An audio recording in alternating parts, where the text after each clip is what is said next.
What's going on, everybody? Welcome into the Jets Report. My name is Patrick Siepman. Now, coming up on today's show, did the San Francisco 49ers just give the Jets a gift? We have talked about this second-round contract drama going on in the NFL.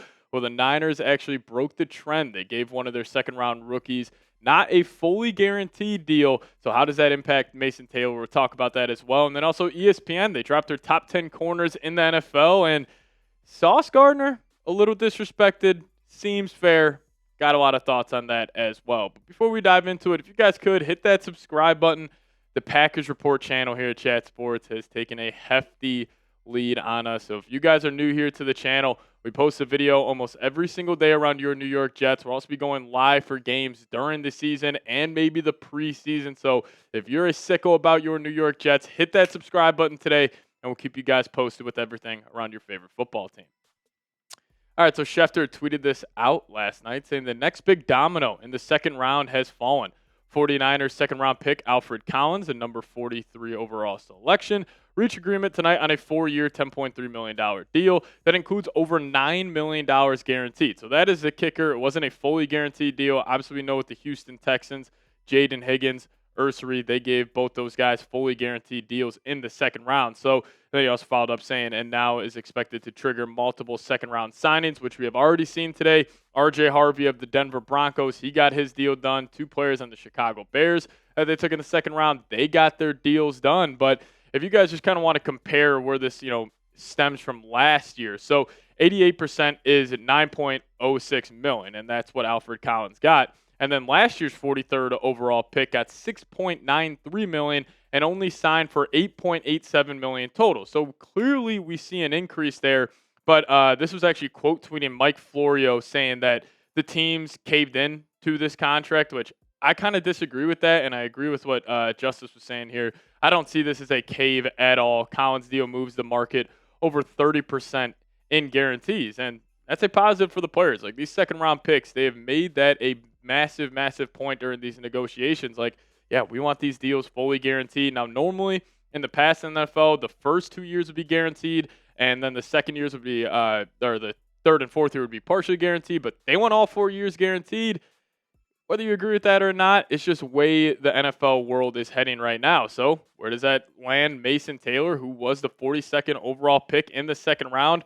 I can honestly see him getting the same exact deal that Alfred Collins got. Now, obviously, we know Mason Taylor, he should have a massive year one for this Jets offense. Because we talked about the receiving group. Yes, you got Garrett Wilson, but you kind of go wide receiver by committee with that 2 and 3 spot. But having a dynamic pass-catching tight end, especially when Justin Fields, if he's running those RPOs, Mason Taylor can just kind of sneak out into the flat, turn a 3-yard gain into a potential 10-yard game. That's how special he is with the football in his hands. But I will say this, if I was in the Jets front office, you just gave a ton of money to Sauce Gardner, Garrett Wilson. Vibes are high in the organization. And if the sticking point is Taylor and his camp, they want that deal fully guaranteed, just do it. Like, I want all the vibes positive heading into the training camp, which they are right now. This team is fully bought in to this new Aaron Glenn culture. So just having, Mason Taylor happy, the whole team happy, I think that could be huge. And, if you're concerned about giving Mason Taylor a fully guaranteed contract, I wouldn't be, because he's going to play a massive role this season. I guess he was a second-round rookie, but, like I was just saying, he should be the second most dynamic receiving threat in this offense. So keep him happy, keep this whole team happy. Just get this done. And, even if the deal is not done before training camp, I could never see a scenario Mason Taylor's holding out. Just doesn't really seem like the guy he is. But, yeah, overall, I think Mason Taylor will eventually get a deal done. Could probably come this weekend. But let's show the future of the tight end position for the New York Jets some love here on today's show. Also, if you are concerned about giving him that fully guaranteed deal, I'm a massive fan of this guy. I thought he probably could have been a late first-round pick. Jets got lucky enough that he fell to him at 43 overall, or 42nd overall. But if you guys want to show Taylor some love, type his jersey number, type those 85s down below. All right, let's talk about ESPN's top 10 cornerbacks in the NFL. I'll give ESPN credit. These have been a ton of fun to dive into, and it sparked some great debate in sports media. And now we're going to focus in here on the cornerback position. This was ESPN's top 10 NFL cornerbacks, according to scouts and executives. They had Pat Surtain, number 1, no shocker there. Derek Stingley coming in at number 2. Again, no shocker there. bit of a shocker with Denzel Ward being number 3, but then Trent McDuffie, no issue there. And then our very own Sauce Gardner came in at number 5. But you got Christian Gonzalez, very underrated corner for New England. He could have a massive year this season. Then J.C. Horn, Jalen Johnson, Quinion Mitchell, and also Devin Witherspoon round out the top 10. But more specific on his rankings here, the highest ranking he had was actually just number 3. So I'm assuming it's probably undisputed that all of these scouts and executives had Pat Surtain, Derek Stingley, the top 2 corners in the league, but some guy had him unranked. I think that's a little ludicrous. Maybe that's a little too much recency bias there, but last year was number 3, so a slight fall off going from number 3 to number 5. But an AFC staffer actually had this to say on Sauce Gardner. Pretty much sums up his 2025 year, saying, or 2024 year, saying he needs to have a bounce back year in 2025. Lots of missed tackles and penalties, and didn't make many plays last year. Too much, too soon, and thought the NFL was easy. So maybe that guy suggesting Sauce has a little bit of an ego. I call it more confidence, but I think Aaron Glenn will get him right.